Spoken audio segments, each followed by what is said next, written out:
निधि की शादी को भी 6 महीने हुए थे, लेकिन इन 6 महीनों में उसने हर जिम्मेदारी को बखूबी निभाया था। लेकिन फिर भी वह सासू माँ की नजरों में खुश नहीं थी। एक दिन शारदा देवी ने बड़े ठाट बाट से घर में पूजा का कार्यक्रम रखने का ऐलान किया और निधि से बोली, देख बहू, पूजा में कोई कमी नहीं रहनी चाहिए। हमारे खानदान की इज्जत का सवाल है। उनके आदेश को सुनते ही निधि ने कहा, आप चिंता मत कीजिए मम्मी जी, मैं सब संभाल लूंगी। निधि भी इस कार्यक्रम को लेकर बहुत उत्साहित थी, क्योंकि उसके लिए बहू के रूप में खुद को साबित करने का बहुत अच्छा मौका था। अब रोज तैयारियां चलने लगी और शारदा देवी ने खुद बैठकर मेहमानों की लंबी लिस्ट बनवाई और निधि को थमाते हुए बोली, बहू, मैंने लिस्ट बना दी है। इन सब लोगों को बुलाना है। और हाँ, सुहागन औरतों को देने के लिए साड़ियों का इंतजाम भी करना है। सब अच्छे से लेना है, कोई सस्ती चीज नहीं होनी चाहिए। निधि ने भी खुशी खुशी पूरी जिम्मेदारी अपने कंधों पर ले ली। इसी बीच जब वह लिस्ट देख रही थी तो उसने देखा कि उसमें उसकी माँ और भाभी का नाम नहीं था। वह सोचने लगी, शायद नाम लिखने में रह गया होगा। उसने अपने पति आकाश से कहा, सुनिए, 2 साड़ियाँ और मंगवानी होंगी। मम्मी जी की लिस्ट में शायद मम्मी और भाभी का नाम छूट गया है। आकाश ने सहजता से कहा, ठीक है, तुम जैसा सही समझो। और आकाश ने 2 साड़ियाँ और लाकर दे दी।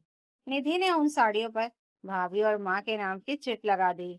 पूजा का दिन आ गया तो मेहमान एक एक करके आने लगे। इंतजाम देखकर हर कोई निधि की तारीफ कर रहा था। बहू ने तो बहुत बढ़िया इंतजाम किया है, लेकिन निधि तो चाहती थी कि सास भी एक बार उसकी तारीफ कर दे। मगर शारदा देवी तो सास वाली अकड़ में थी। पूजा संपन्न हुई तो उसके बाद खाने पीने का दौर शुरू हुआ। सभी महिलाएं सजी सवरी बैठी थी और सब एक साथ खाना खा रही थी। निधि की माँ और भाभी भी आई थी। दोनों अपनी बेटी और ननद के घर की व्यवस्था देखकर खुश थी। अब बारी थी सभी को साड़ियाँ और उपहार बांटने की। तभी शारदा देवी ने सबके सामने आवाज देकर निधि से कहा, बहू, चलो अब साड़ियाँ ले आओ। तो निधि मुस्कुराते हुए सारी साड़ियां उठाकर ले आई। तभी जैसे ही उसके हाथ में उसकी माँ और भाभी के नाम की साड़ियां आई, शारदा देवी की आंखों में अचानक गुस्से की चिंगारी भड़क उठी। उन्होंने दांत पीसते हुए तीखी नजरों से निधि को घूरा और लगभग फट पड़ी। बहू, यह क्या है? तुमने अपनी माँ और भाभी का भी नाम लिख दिया और मुझसे पूछा तक नहीं। उनकी आवाज इतनी तेज थी कि आसपास बैठी औरतें चौंक गईं। निधि एक पल के लिए घबरा गई, मगर धीरे से बोली, मम्मी जी, साड़ियाँ तो सभी को देनी है ना। फिर लिस्ट में नाम नहीं था, तो मुझे लगा शायद आपसे नाम छूट गया होगा। 2 साड़ियाँ भी कम थी, तो मैंने आकाश से कहकर मंगवा ली। शारदा देवी और भड़क उठी और गुस्से में दांत बीच कर बोली, अरे, अब बहू के मायके वालों को हम साड़ी देंगे क्या? इन्हें बेटी के ससुराल से साड़ी लेते लेते हुए शर्म नहीं आएगी? यह हमारे यहाँ नहीं होता। बहू अपने मायके से कुछ नहीं देती। यह उल्टी गंगा हमारे यहाँ बहाने की जरूरत नहीं है। उनके शब्द इतने कड़वे थे कि निधि के चेहरे का रंग उड़ गया, क्योंकि उसकी माँ और भाभी सब सुन रही थी।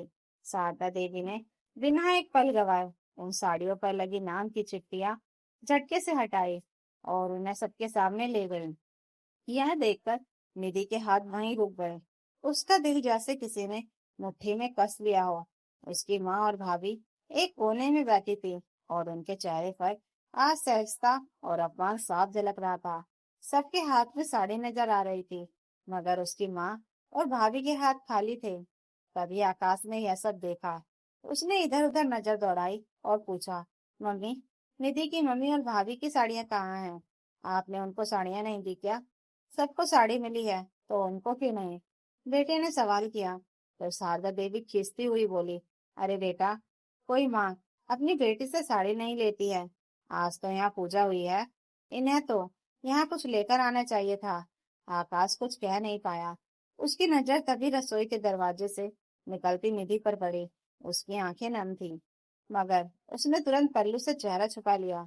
उस एक पल में आकाश सब समझ गया, मगर माँ के सामने बोलने की हिम्मत नहीं जुटा पाया। निधि के लिए वह पल किसी छुपते हुए कांटे जैसा था। उसे अपने लिए नहीं, अपनी माँ और भाभी के लिए ज्यादा बुरा लग रहा था। उसकी भाभी का चेहरा उतर गया था, लेकिन वह मुस्कुराने की कोशिश कर रही थी। वहां की सभी औरतों को सम्मान मिला था, सबको बराबरी से साड़ियां दी गई थी, मगर उसके अपने ही अपमानित होकर बैठे थे। कार्यक्रम जैसे तैसे खत्म हुआ। मेहमान एक एक करके जाने लगे, और जैसे ही आखिरी मेहमान भी चला गया, तो आकाश ने अपनी माँ से कहा, मम्मी, अगर निधि की मम्मी को साड़ी नहीं देनी थी तो कोई बात नहीं, मगर कम से कम भाभी को तो दे देती। उनको तो हक बनता था। जैसे आप बाकी सबका सम्मान कर रही थी, वैसे उनका क्यों नहीं। भाभी तो अपनी ननद से साड़ी ले भी सकती है और दे भी सकती हैं। अगर कल को पूजा की शादी होगी और वह अपनी भाभी के लिए कुछ लाएगी, तो क्या निधि मना कर देगी? उसके जवाब में तल्खी दिखाते हुए शारदा देवी का चेहरा तमतमा गया, और उन्होंने कहा, अरे, बड़ा दाम दिया है जैसे उन लोगों ने आज तक, जो आज हम उन्हें साड़ियां दे। बहू को जरा सी भी शर्म नहीं आई। मुझसे पूछे बिना उसने अपनी माँ और भाभी का नाम लिख दिया। फिर अचानक उनकी आवाज ऊंची हो गई, इस घर की मालकिन यह है या मैं? आज ही बता दो। अगर इस घर की मालकिन है तो मैं अभी के अभी घर छोड़कर चली जाती हूँ। मालकिन बनने की तो तैयारी कर रही है तुम्हारी बीवी। यह कहते कहते उन्होंने रोना धोना शुरू कर दिया। उनकी आवाज में एक नाटकीय करुणा थी, जिसने माहौल को और भी भारी कर दिया। यह देखकर आकाश की बहन रश्मि आगे आई और अपनी माँ को संभालते हुए बोली, मम्मी, सही तो कह रही हैं। बेटी की ससुराल में कोई पानी भी नहीं पीता, और भाभी साड़ियाँ देने की बात कर रही हैं। उनके कान जरूर भाभी ने भरे होंगे, वरना आपको इन विवादों से भला क्या मतलब? आकाश एकदम चुप हो गया। एक तरफ माँ का रोना धोना, दूसरी तरफ बहन के ताने। वह खुद को बीच में फंसा हुआ महसूस कर रहा था। उसने कुछ कहना चाहा, मगर सब गले में ही अटक गया। आखिरकार वह बिना कुछ बोले अपने कमरे की तरफ चला गया। कमरे में पहुंचकर उसने देखा कि निधि खिड़की के पास खड़ी थी। आज दिन में बीता हुआ एक एक पल उसे याद आ रहा था, और जिसे याद करके उसकी आंखें बार बार आंसुओं से भीग रही थी। माँ और भाभी का अपमान उसके कलेजे को चुभ रहा था। उसे देखकर आकाश कुछ पल चुप रहा, फिर धीरे से बोला, निधि। तो निधि ने बिना मुड़े कहा, कोई बात नहीं आकाश, आज जो हो गया सो हो गया। उसकी आवाज में दर्द था। आकाश ने उसे करीब आकर कहा, मुझे अच्छा नहीं लगा। मम्मी को मम्मी और भाभी के साथ ऐसा नहीं करना चाहिए था। तब निधि उसकी तरफ मुड़ी। उसकी आंखें लाल थीं। उसने सीधे आकाश की आंखों में देखते हुए कहा, बुरा तो मुझे भी बहुत लगा, अपने लिए नहीं, अपनी माँ और भाभी के लिए। आज उन्हें यहाँ बुलाकर मैंने उनका सम्मान नहीं किया, बल्कि उनका अपमान करवाया है। आकाश ने नजरें झुका ली।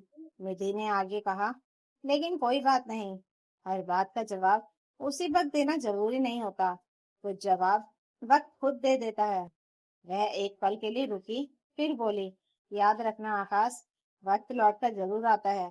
इतिहास खुद को जरूर दोहराता है। और जब दोहराता है ना, तो हर इंसान को आईना दिखाकर जाता है। उसकी बात सुनकर आकाश की नजरें झुकने को मजबूर हो गई। धीरे धीरे दिन बीतने लगे। पूजा वाले उस अपमानजनक दिन के बाद भीतर ही भीतर की चिंगारियां दबी रह गई थी। निधि अब हर तरफ हर वक्त खामोश रहने लगी, जैसे उसने मन ही मन तय कर लिया हो कि अब हर बात का हिसाब, मगर उसी भाषा में, उसी अंदाज में, जिस अंदाज में उसे चोट दी गई थी। कुछ ही महीनों बाद घर में फिर से खुशियों की खबर आई। आकाश की बहन रश्मि की शादी तय हो गई। घर में एक बार फिर से चहल पहल शुरू हो गई। शारदा देवी की चाल में फिर वही रौब आ गया, आवाज में वही हुक्म, चलाने वाला लहजा लौट आया। जैसे ही शादी की तारीख पक्की हुई, उन्होंने बिना देर किए सारी जिम्मेदारी निधि के कंधों पर डाल दी। निधि शादी की तैयारियों में दिन रात जुटी हुई थी। शारदा देवी हर जिम्मेदारी उसी पर डाल रही थी, और बार बार हिदायत देती थी, बहू, इस बार कोई कमी नहीं रहनी चाहिए।